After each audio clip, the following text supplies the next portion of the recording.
Ang gintuan sa Camarines Norte ay tumutukoy sa kasaysayan at kasalukuyang koneksyon ng probinsya ng Camarines Norte sa ginto. Kilala ang Camarines Norte, partikular ang bayan ng Paracale, bilang isang lugar na mayaman sa deposito ng ginto mula pa noong panahon, bago dumating ang mga Kastila. Narito ang ilang mahahalagang punto tungkol sa gintoan sa Camarines Norte. Mayamang kasaysayan sa pagmimina.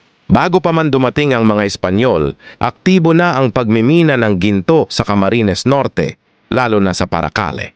Naging dahilan ito ng pagdating ni Juan de Salcedo noong 1571 na interesado sa ginto. Paracale, sentro ng ginto.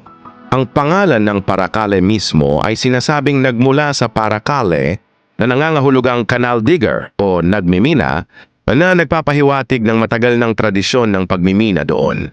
Sa kasalukuyan, ang pagmimina ng ginto, maliit at impormal, ay isa pa ring pangunahing bahagi ng ekonomiya ng Paracal. Impluwensya sa kultura at kasaysayan.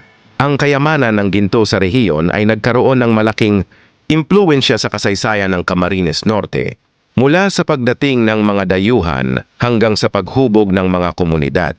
May mga kwentong bayan din na umiikot sa diwatang nagbibigay ng ginto na kalaunan ay nagkaroon ng impluwensyang Kristiyano. Bantayog Festival.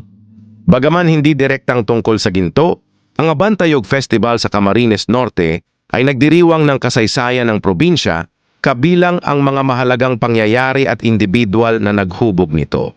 Ito ay isang pagkilala sa mayamang kultura at nakaraan ng Camarines Norte na kinabibilangan ng kasaysayan nito sa ginto.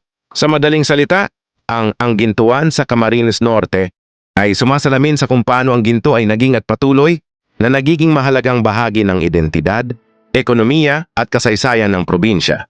Kung nagustuhan mo ang video na ito, huwag kalimutang mag-subscribe sa aming channel. Salamat sa panonood!